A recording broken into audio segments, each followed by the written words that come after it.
and even like in New York, the old guys would say, well, I make art for two people, and stuff like that.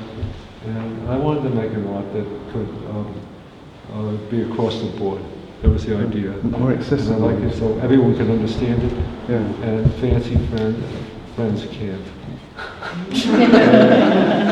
The fancy friend is going to twice and say, what are you doing? But the images are like for everybody. School kids love my work. You know, it isn't until I don't run into trouble until I get the art historians. Sure, no, it's good. I sort of understood it that you, sort of on one level, Shakespeare's just a story, but there's lots of different layers. Yeah, layers to Shakespeare. But the initial thing is it's like art for the masses. Right.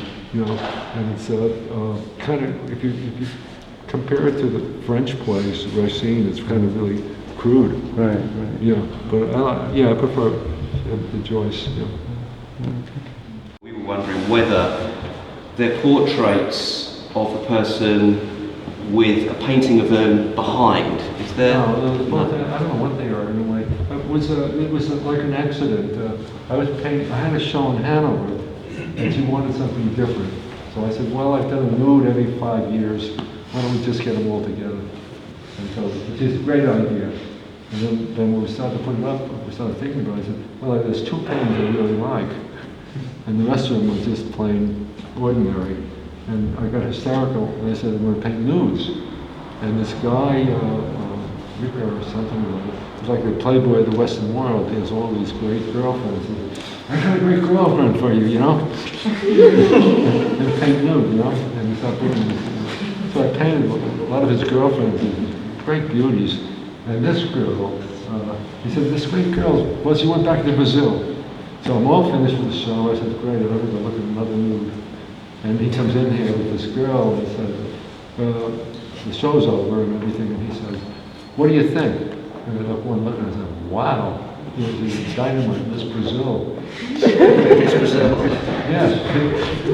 And so she had a great face. So I said, well, I'll paint the face. And I said, well, I got to paint a nude, so I painted a nude.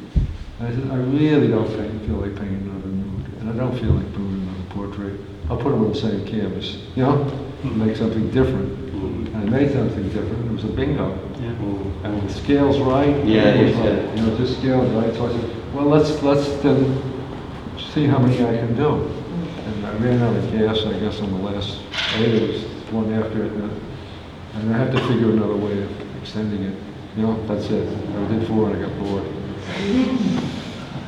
What happens when any of the series, I just go till I get bored. And usually the paintings get better and better, and then they get boring, and then it's over. You have an idea what you want to do, and then you have the painting. Yeah. The painting doesn't correlate to the idea you want to do exactly. And you sometimes adjust your idea to the painting, or sometimes you think, well, the painting isn't right, and people like the painting, and you have to adjust to that. We're all sort of struggling, art painters in London. What would you, if this isn't too difficult a question to answer, what would you say probably was the worst point in your career as a painter? The 20s were terrible. You get out of art school, and through all right for a while, and then really, got kind of really bad, because I was wanted to paint a brand new looking realistic painting. And so that immediately cut me off from the traditional painters, because they all said these paintings are unfinished. Really? Yeah, traditional painters are used to me. And the abstract expressionist, my thing was, I said, oh, he's a very nice painter. It was complete patronage. And it was like, no one really got it. And then I didn't have it, the styling wasn't aggressive enough for the first almost 10 years were pretty rough. Yeah. Who do you prefer? Sorry, I was asking.